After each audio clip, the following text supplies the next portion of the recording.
Hello my dear students, welcome to formulator. आज जो हम लोग डिस्कस करने वाले हैं बीटेक फर्स्ट सेमेस्टर में जितने भी एक्यू में प्रीवियस पूछे गए हैं क्वेश्चन उसके बारे में डिस्कस करने वाले हैं। तो हम लोग आज फिजिक्स के बारे में डिस्कस करने वाले हैं। फिजिक्स देखिए, मैकेनिकल और सिविल दोनों के लिए डिफरेंट है। मैकेनिकल वाले बच्चों के लिए क्या है, इलेक्ट्रोमैग्नेटिज्म, जिसका वीडियो ऑलरेडी प्लेलिस्ट में अवेलेबल है, उसको जाकर देखिए, ठीक है। और सिविल का सेशन हम लोग स्टार्ट करने वाले हैं। तो 19 का सॉल्व करेंगे, देन इसके बाद 2018 का सॉल्व करेंगे, ठीक है। तो सब आई होप कि इसका जेरोक्स आप करवा लीजिएगा 2019 का, आप प्रिंट निकलवा लीजिएगा क्वेश्चन का, ठीक ना। क्वेश्चन का प्रिंट आउट निकलवा लीजिएगा या फिर क्वेश्चन यहाँ पे भी आपको आता रहेगा। तो इसका हम लोग सॉल्यूशन के बारे में डिस्कस करते हैं। तो देखिए 2019 में जो पूछा गया है उसके सबसे पहले क्वेश्चन नंबर 1 से डिस्कस करते हैं। क्वेश्चन नंबर 1 में है आपका टोटल 6 and 4 टोटल 10 क्वेश्चन है, जिसमें 7 क्वेश्चन कंपलसरी है, ठीक है। तो हम कोशिश करेंगे कि पूरा क्वेश्चन सॉल्व करने का। तो सबसे पहला क्वेश्चन क्या है बाबू, choose the correct answer of the following in any 7, ठीक है। सबसे पहला क्वेश्चन है the Newton second law of motion gives a relation among force, mass and option A velocity, second acceleration, third inertia and fourth momentum. बताइए Newton second law of motion क्या देता है, force equal to mass into acceleration, इन्हें देता है आपका relation. तो ये क्या होगा, मास इंटू एक्सेलरेशन।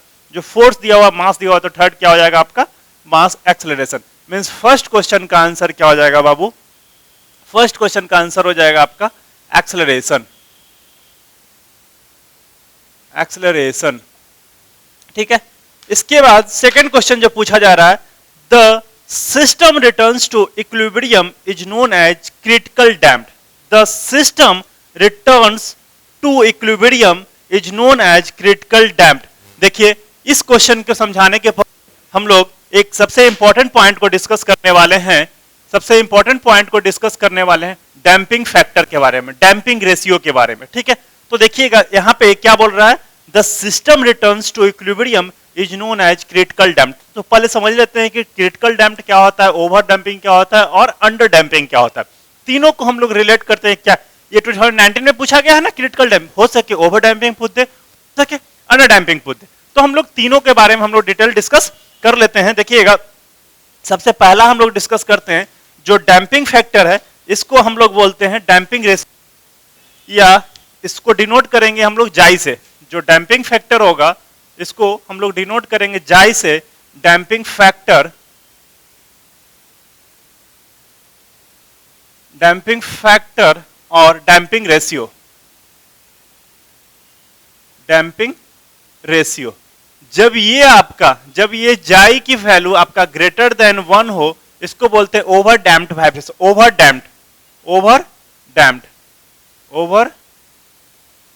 डैम्प्ड। और जाई की वैल्यू 1 हो तो उसे बोलते हैं क्रिटिकली डैम्प्ड,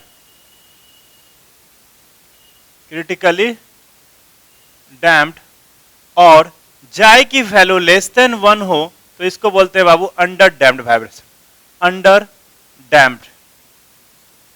देखिए ये सारा टॉपिक हम लोग वाइब्रेशन वाले चैप्टर में डिस्कस किए हैं, ठीक ना। यहाँ पर क्वेश्चन पूछा गया इसलिए हम तो यहाँ पे डिटेल थोड़ा सा हम इसके बारे में बता देना चाह रहे हैं। तो देखिएगा यहाँ पर क्या होता है, अंडर डैम्प्ड, जब जाई की वैल्यू लेस देन 1 हो तो जितने भी वाइब्रेशन होते हैं आपका प्रैक्टिकल लाइफ में अवेलेबल है, वाइब्रेशन क्या हो रहा है, समय के साथ आपका उसका एम्पलीट्यूड क्या होगा, धीरे धीरे कमता जाएगा।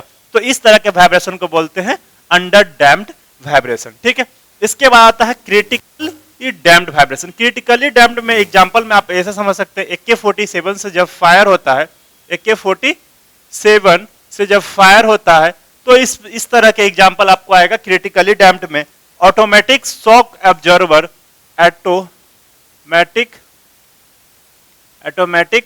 शॉक एब्जॉर्बर, इस तरह का जो एग्जांपल हो गया वो क्रिटिकली डैम्प्ड वाइब्रेशन। क्योंकि इसमें क्या होता है, जब आपका AK-47 से जब फायर होगा तो उसको क्या होगा, इनिशियल पोजीशन को तुरंत गेन होना चाहिए, यानी कि यहाँ पे वाइब्रेशन तो होता है लेकिन वो इनिशियल पोजीशन को तुरंत गेन कर ले, that is called critically damped. इसमें हो गया ओवर डैम्प्ड में आप क्लोजर ले सकते हैं, जैसे जिस रूम में एसी वगैरह लगा होता है तो उस रूम में क्या होता है, एक डोर क्लोजर होता है, जैसे में आप गेट ओपन करते हो तो फिर गेट ऑटोमेटिकली आराम से खुद ब खुद क्लोज हो जाता है। तो इस तरह का एग्जाम्पल आपको मिलेगा डोर क्लोजर। तो देखिएगा ये जो होगा इनिशियल पोजीशन को गेन करेगा, लेकिन इसके रिस्पेक्ट में थोड़ा लेट से, ठीक है। ये तो बहुत जल्दी इनिशियल पोजीशन को गेन कर लेगा, जैसे AK-47 से यदि थोड़ा भी टाइम लगा कि उसको इनिशियल पोजीशन को गेन करने में, तो फायर करने का कहीं और वो कहीं और फायर हो जाएगा, ठीक है। लेकिन यहाँ डोर क्लोजर में क्या है, थोड़ा सा इसके रिस्पेक्ट में जो आपका क्लोज किया थोड़ा सा आराम से जल्दी से इसमें बंद हुआ, लेकिन with respect to critically damped से थोड़ा सा ज्यादा टाइम लिया, ठीक है, इनिशियल पोजीशन को गेन करने में। लेकिन इसमें क्या हो, अच्छा खासा टाइम लगेगा, इनिशियल पोजीशन को धीरे धीरे धीरे धीरे धीरे धीरे आराम से गेन करेगा, that is called under damped. तो क्वेश्चन क्या था बाबू आपका, क्वेश्चन क्या था आपका, the system returns to equilibrium is known as critically damped. Critically damped में करने के लिए क्या, जाय की वैल्यू 1 होना चाहिए, इनमें विदाउट ऑसिलेशन, मींस ऑसिलेशन नहीं होगा, डायरेक्टली जैसे में हुआ आराम से इनिशियल पोजीशन तुरंत गेन कर लिया, that is called without oscillation, without oscillation, ठीक ना। ये क्वेश्चन आपका 18 में भी पूछा गया है, इस तरह का क्वेश्चन 19 में भी पूछा गया है, उम्मीद करते हैं 20 में भी क्वेश्चन पूछा जाएगा, ठीक ना। तो ये चीज ध्यान रखिएगा, ऑसिलेशन इसमें ना होगा, इसमें ऑसिलेशन होगा, ये तुरंत इनिशियल पोजीशन को गेन कर लेगा, ठीक है ना। नेक्स्ट है आपका क्वेश्चन नंबर सी, और क्वेश्चन नंबर सी ये का बी था, सॉरी ये आपका ए था, ये बी था, question number C. Question number C क्या है बाबू, a point B on a rigid link AB moves with respect to A with angular velocity omega radian per second. The radial component of the acceleration of B with respect to A. The radial component of the acceleration of B with respect to A. देखिएगा question क्या बोल रहा है, a point B on a rigid link AB moves with respect A. ए के about ये move कर रहा है, ठीक है। यहाँ पे हम लोग मान लेते हैं बी कोई बॉडी है बी, यहाँ पे हम लोग मान लेते हैं बी एक पॉइंट है, सॉरी बी एक पॉइंट है। A point B on a rigid link A B moves with respect to A with angular velocity omega, जो ओमेगा रेडियन पर सेकेंड से रोटेट कर रहा है। The radial component of acceleration, radial component of acceleration पूछा जा रहा है। रेडियल कंपोनेंट ऑफ एक्सेलरेशन कितना होता है, v square by distance, v square by r। तो देखिएगा यहां से b से a के बीच में, देखिए ऑप्शन गलती लिखा हुआ बाबू, VBA होगा, ये लिखना चाह रहा है VBA upon BA। This is the distance, this BA is the distance, and V का ये क्या है, नीचे में ये BA जो लिखा हुआ है वो आपका नीचे में, ठीक है। तो ये क्या हो गया, B से A की तरफ मींस वेलोसिटी B से A की तरफ, V square by R means V square BA upon BA। This is the radial acceleration, the radial component of acceleration, this is the V square by B। Option answer क्या हो जाएगा, option 4, answer 4, यानी कि C का answer हो गया 4। First का answer क्या था बाबू, सेकेंड, एंड B का ऑप्शन क्या था, सेकेंड, C का ऑप्शन हो गया आपका 4th, ठीक है। अब नेक्स्ट आता है question number D. Question number D देखिएगा, question number D. So next question है आपका क्वेश्चन नंबर 1 का D. The Coriolis component of acceleration is taken into account for, option है single slider mechanism, 4 chain mechanism, third है quick return motion mechanism, and none of the above, ठीक है। तो देखते हैं, सबसे पहले इसको क्वेश्चन को स्टार्ट करने के पहले एक टर्म्स है कोरोलियस एक्सेलरेशन, इसको हम लोग डिस्कस कर लेते हैं। कोरोलियस एक्सेलरेशन जिसको हम लोग डिनोट करेंगे AC से, ठीक है। तो ये होता क्या है, इसको समझने के लिए हम एक क्या करें, एक स्लाइडर हम लोग लेते हैं, एक रॉड पे एक स्लाइडर लेते हैं। तो स्लाइडर जो है कि B एक स्लाइडर है जिसकी स्पीड हम लोग मान लेते हैं, लीनियर वेलोसिटी क्या है, वेलोसिटी V है, जो कि आपका इस डायरेक्शन में मूव कर रहा है। तो आफ्टर टाइम t के बाद ये क्या होगा, कुछ डिस्टेंस पे स्लाइडर आपको मूव कर जाएगा, मींस ये स्लाइडर आपको यहां पर चला गया। ये स्लाइडर जब यहां पे गया तो क्या हो गया, B डैश हो गया, ठीक ना। अब यहां इसका पोजीशन चेंज हुआ तो B से B डैश हो गया। अब इसी स्लाइडर को हम लोग क्या कर रहे हैं, रोटेट करते हैं, मींस प्योर रोटेशन। जब प्योर रोटेशन करते हैं जो कि इसका स्पीड हम लोग मान लेते हैं ओमेगा रेडियन पर सेकेंड, ओमेगा रेडियन पर सेकेंड। की स्पीड मानते हैं तो ये b है, तो प्योर रोटेशन होने के कारण क्या हो जाएगा, b डैश पे चला जाएगा। ठीक है, तो ये b से b डैश पे चला गया। अब क्या किए बाबू, दोनों को कंबाइन कर दिए, मींस ये आपका लिनियर और ये रोटेशन दोनों को कंबाइन करते हैं तो क्या होता है देखिएगा, एक तो यहां से स्लाइडर यहां पे गया और यहां से स्लाइडर यहां पे गया, तो देखिए ये स्लाइडर यहां पे गया, देखिएगा ये स्लाइडर यहां पे जाता किसके कारण, प्योर रोटेशन के कारण, प्योर रोटेशन के कारण जाता, और ये स्लाइडर किसके कारण, यहां से ये स्लाइडर ऊपर की तरफ जाता किसके कारण, प्योर ट्रांसलेशन के कारण, ये आपका इसमें लिनियर वेलोसिटी के कारण। लेकिन ये बॉडी यहां से यहां कैसे गया, यहां से यहां कैसे गया, यही टर्म्स आपको डिस्क्राइब करेगा Coriolis acceleration, Coriolis acceleration, Coriolis acceleration, इसी टर्म्स को डिफाइन करता है कोरोलियस एक्सेलरेशन, जिसकी मैग्नीट्यूड क्या होता है बाबू, 2v ओमेगा। ये याद रखिएगा, ये आपसे बहुत बार क्वेश्चन पूछा गया है, आपके लास्ट सेमेस्टर में भी पूछा गया, इस सेमेस्टर में भी पूछा गया, मतलब 2018 में भी पूछा गया, 19 में पूछा गया, आई होप 20 में भी पूछेगा।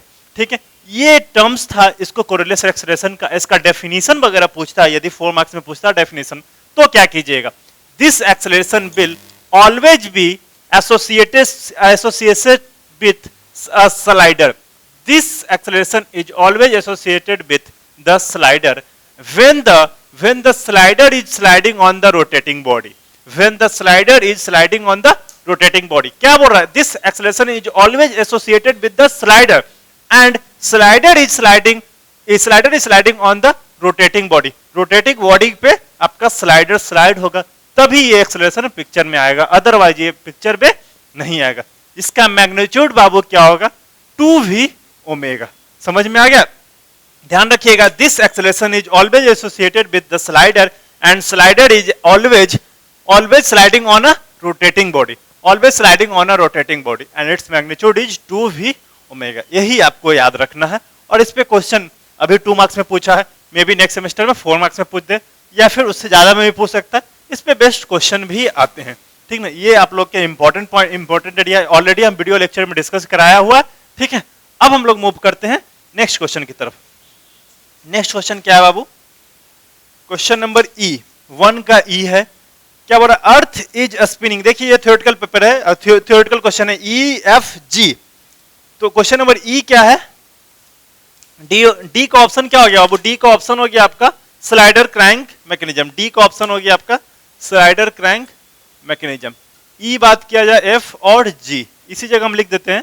ठीक ना, क्वेश्चन नंबर E देखिएगा, E है आपका earth is spinning about its axis which generates inertial force known as, इसमें सेंट्रीफ्यूगल फोर्स भी होगा और कोरिलेस फोर्स भी होगा, तो both A and B, both A and B।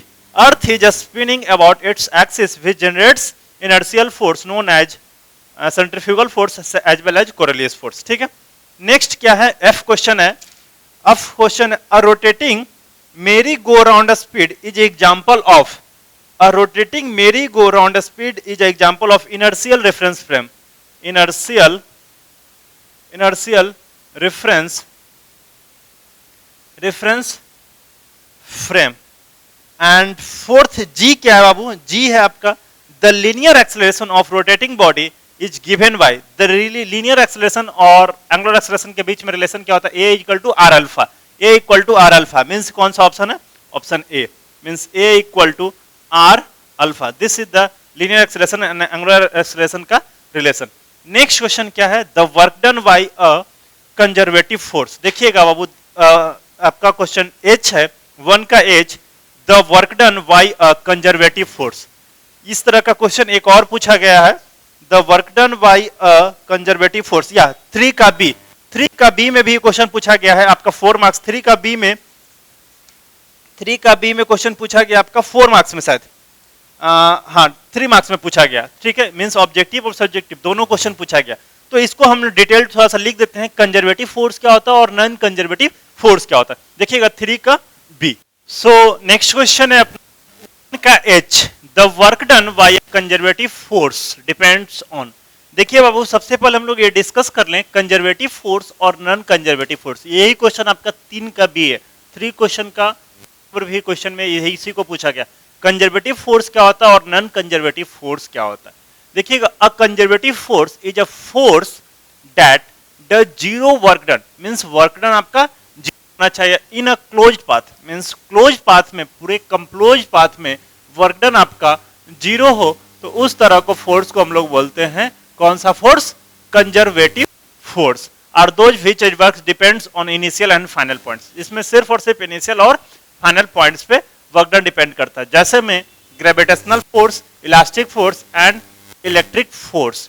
ध्यान से देखिएगा, a conservative force is a force that the zero work done in a closed path, पूरे क्लोज्ड पाथ में क्या होना चाहिए, वर्क डन जीरो। और conservative force are those force which work depends on initial और फाइनल पॉइंट्स, मीन्स या तो initial और फाइनल पॉइंट्स पे डिपेंड करेगा, या तो कंप्लीट बॉडी में, कंप्लीट सर्कल में, मीन्स कंप्लीट साइकिल में वर्क डन क्या हो, जीरो हो, तो उस तरह के वर्क, उस तरह के फोर्स को हम लोग, उस तरह के टर्म्स को हम लोग बोलेंगे कंजर्वेटिव फोर्स। बट जब मैकेनिकल लॉसेस हो तो उस तरह को फोर्स को बोलते हैं non conservative force. While on other hand non conservative force are those forces which causes losses of mechanical energy, which causes losses of mechanical energy from the system. Example, हम लोग एयर रेसिस्टेंस, जब bike वगैरह drive करते हैं तो क्या होता है, उसमें एयर रेसिस्टेंस ड्रैग मिलता है, तो एयर रेसिस्टेंस, फ्रिक्शन, दो सरफेस के बीच में जो फ्रिक्शन हुआ दैट इज कॉल्ड फ्रिक्शन। सब में क्या हो रहा है, मैकेनिकल लॉसेस हो रहा है। टेंशन इन कॉर्ड, पुश और पिल, किसी चीज को खींचते हैं या ढकेलते हैं तो क्या पुश और पुल, ये सब नॉन कंजर्वेटिव फोर्स का एग्जांपल है। रॉकेट प्रोपल्सन, ये सब क्या होगा, नॉन कंजर्वेटिव फोर्स का एग्जांपल हुआ। तो ऑप्शन क्या हो जाएगा, वो work done by a conservative force depends on, क्या होगा, it is independent on path, means path से आपका फ्री हो, लेकिन ये आपका रहता नॉन कंजर्वेटिव फोर्स रहता तो आपका पाथ पे डिपेंड करता। तो यहाँ पे दोनों क्वेश्चन कंसीडर हो गया। देखिएगा 18 और 19 दोनों में बहुत सारा क्वेश्चन सिमिलर है, ठीक है। इस क्वेश्चन को कर लीजिएगा तो आपको आई होप 20 का भी पेपर अच्छे से जाएगा, ठीक है। नेक्स्ट क्वेश्चन है आपका I number, the specific energy of और hyperbolic trajectory orbit is, the specific, question number I है, the specific energy of hyperbolic trajectory orbit is always positive, बाबू ऑलवेज पॉजिटिव, ऑलवेज पॉजिटिव। इसके बाद J है आपका, the Coriolis acceleration is, already हम लोग अभी बता चुके, कोरिलियस एक्सेलरेशन का मैग्नीट्यूड कितना था, 2v ओमेगा। ये फाइनल आपका कवर हो गया। ये टोटल 10 क्वेश्चन था आपका ऑब्जेक्टिव में, जिसमें 7 क्वेश्चन बनाना था, ये सारा हम लोग का कवर हो गया, ठीक है। अब हम लोग मिलते हैं नेक्स्ट, जो नेक्स्ट लेक्चर होगा उसमें हम लोग क्वेश्चन नंबर 2, 3, 4, 5, 6, 8, 9 एक को डिस्कस करते हैं one by one. Question number हम लोग स्टार्ट करते हैं, क्वेश्चन नंबर 2 नेक्स्ट लेक्चर में, ठीक है। Thank you.